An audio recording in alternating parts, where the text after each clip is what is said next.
So what in the world is this thing called YAML, and why should you care about it, and what are the use cases for you as a Power Platform person?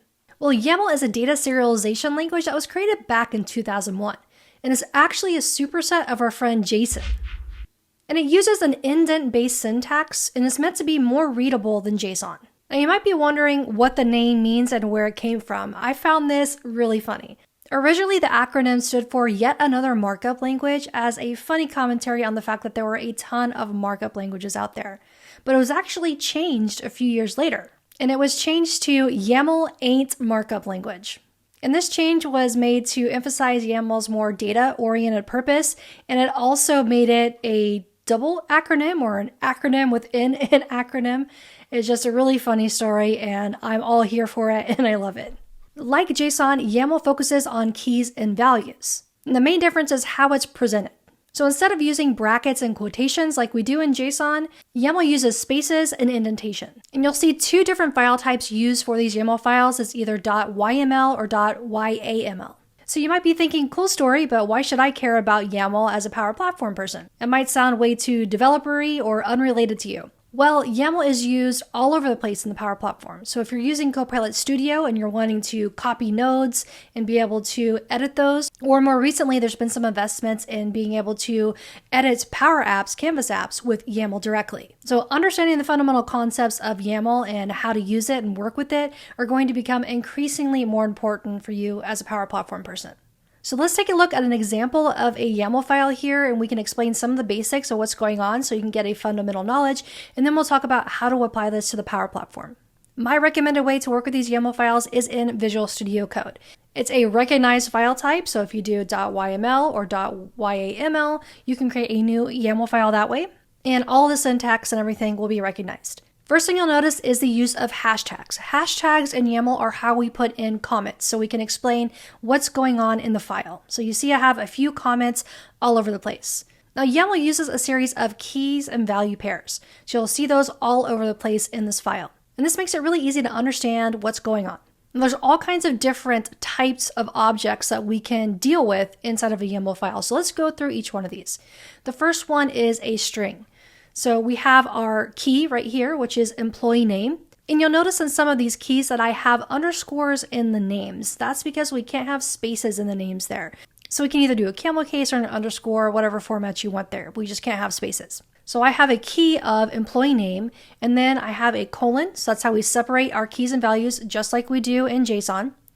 And we have a value of Michael Scott. Now this is where we start to see differences between YAML and JSON, because in JSON, if we were doing this, we would have to have this value for the string in quotes. We don't have to do that in YAML. But the cool thing is, because this is a superset of JSON, JSON is technically a readable file in YAML. So if I wanted to put Michael Scott in quotes, either single or double quotes, you see it will still respect that value. But from an ease of use and a readability perspective alone, it's really nice to not have to put those quotes in your values, and it can automatically recognize those as the correct object type here.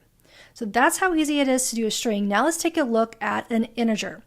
So same thing, we're gonna have our key of employee age. We're going to do the colon, and then we'll simply type in the number value. And you'll notice that the color here is different. So it's kind of a lighter green compared to this orange color for our string. So that's showing us that it's recognizing the difference between a string and an integer in this case. If there's any reason where you want to type in an integer but have it be recognized as a string, you could do things like wrap this integer in double quotes, and that will convert that for you to a string object. Now, what about if you need to have multiple lines of text? So there's a special way of handling that. So we have our key of employee quotes, and the way that we allow for multiple lines is before all of your text, you'll put a pipe, and then you'll have a new line, and you can just keep adding as many new lines after this pipe.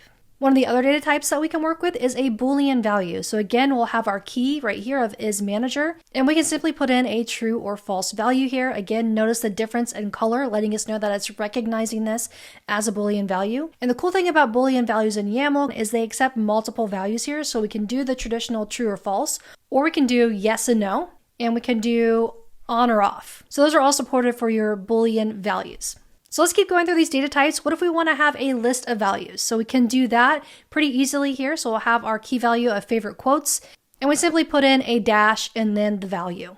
So I can do a new line here, dash, space, and I can put in a value there. So this is just another example of a list right here. And another example right here of an integer value. And with these integers, it doesn't have to be whole numbers. We can have decimals like that if we want to, so it supports all that. So we looked at lists, but what about collections of information? So this is a good example right here where we might want to have a collection of cats and we need to track multiple pieces of information about these cats. So we might want to know the name and the breed. And these are called dictionaries in YAML. So you can create a list of dictionaries by putting in your key. So I want a dictionary of cats. And then we'll do some more key values below. So we'll do a dash here to note the first list item. So we'll have our key of name with the value of sprinkles, and then we'll just insert a new line without a dash. So this is basically creating a grouping, as you can see, and we'll have the key of breed with the value of Persian. And if we have a new item within this, we'll just do another dash with a name key and a value of bandit. And we can use these dictionaries in different ways. So in this case, if we want a dictionary of finances, we might have different pieces of information. So we might want to track an integer value for income, but we might also need within this dictionary a list that shows the different expenses. So we can mix and match those in a dictionary like so. And there are just more examples of showing list of strings versus a list of integers and things like that. And I'll make this sample file available on my GitHub and reference that in the video description there so that you can download it and install and learn more about this. And if you're wondering, as I was typing here, where I'm getting these suggestions, this is actually GitHub Copilot in action. I love it. So it's even recognizing the theme of my YAML file here and coming up with suggestions, which I love. So big thanks to GitHub Copilot here for making building this YAML file even easier. Now that we have a basic understanding of YAML, let's take a look at where we'll use it in the Power Platform. There's two main places where we're going to use YAML right now. That's in Copilot Studio and in Power Apps. So looking at Copilot Studio, if you go into a topic that you define, we can actually view the source code, which is YAML, directly from here. So I'm in a topic inside Copilot Studio right now. I have this built out. We're calling an AI prompt to be able to get proposal information. And I could continue building this out by adding individual actions, sending messages, asking questions, and all of that. But we also have the ability to view the code behind, which happens to be YAML. So within the topic, we can click on this More button, and we can go to Open Code Editor. And this is showing us the behind the scenes of everything that's happening in this topic, but in a code view, which is YAML. So hopefully this looks familiar to what we just looked at in our sample when we were understanding the basics of YAML. So we have a key called kind with a value of adaptive catalog. We have a dictionary value called begin catalog, and we have a key called kind with a value of on recognized intent.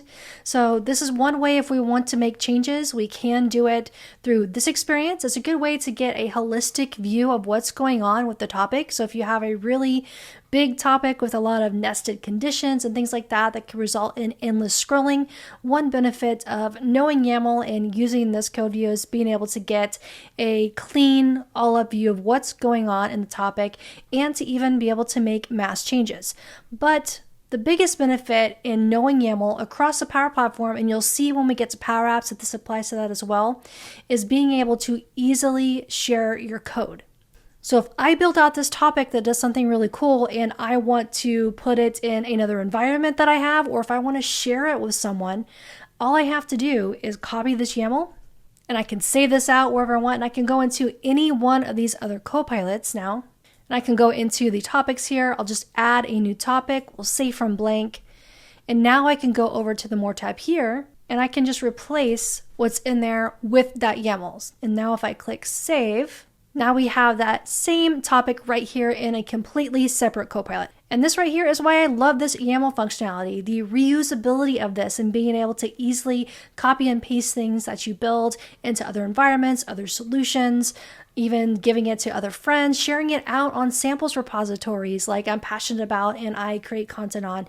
This is going to really make that so much easier. So this is how we can use it in Copilot Studio. Let's go over to Power Apps and see how we can do something similar. So for a while in the CLI, we've had the ability to be able to unpack our Canvas apps, and that was essentially unpacking the code and allowing us to see the YAML of the app. But we don't have to mess with the CLI anymore to be able to view the YAML in our Canvas apps.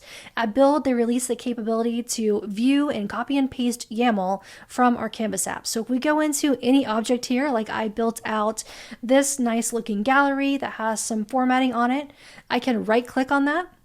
And now we have this view code option. This is opening the YAML view of this Canvas app. And this right here, my friends, is what got me really excited about YAML.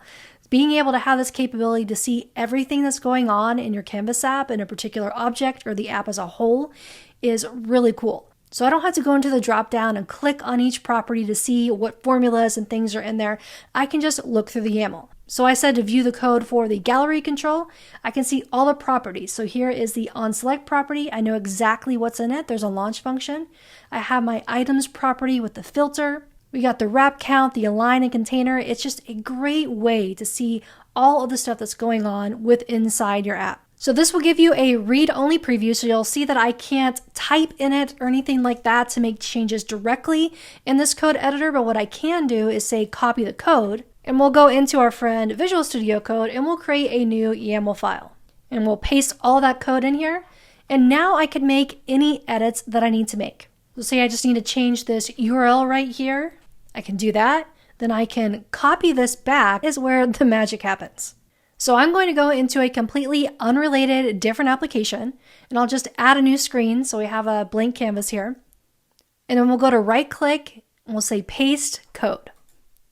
So it's taking that YAML that I have and putting it into my app. Now this doesn't look magic right now. That's only because we're missing a data source. So let's go add in our Dataverse table.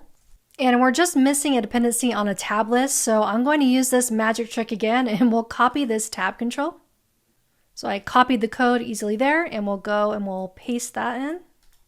And I just fixed one quick thing there behind the scenes with this tab list with a reference to the wrong screen name since I put it in a new app. And now we have that nice looking gallery over here in our other app. There's a few implications with this YAML capability. It's not only going to make it easier to have our apps in source control and follow healthy practices there, it's going to also make it easier just to share apps that we build. Many of you are probably aware of the Power Platform samples repositories. And here we can go and upload examples of sample Power Apps like I've done with this leave request. So to share an entire app, of course, we want to add that to a solution with any dependencies like data sources and all that. But what if I only wanted to share one specific aspect of this? Like maybe I like how I did the styling on this company holiday section and I just want to share that piece. Well, this YAML capability is making that possible. Now we can have a library of snippets of YAML that we can copy and paste individual widgets or components in our Power App. And we actually have a GitHub repo for these snippets. So if you go look, there's existing snippets out there right now for Copilot Studio. So we see we have one for a timeout message topic, for example.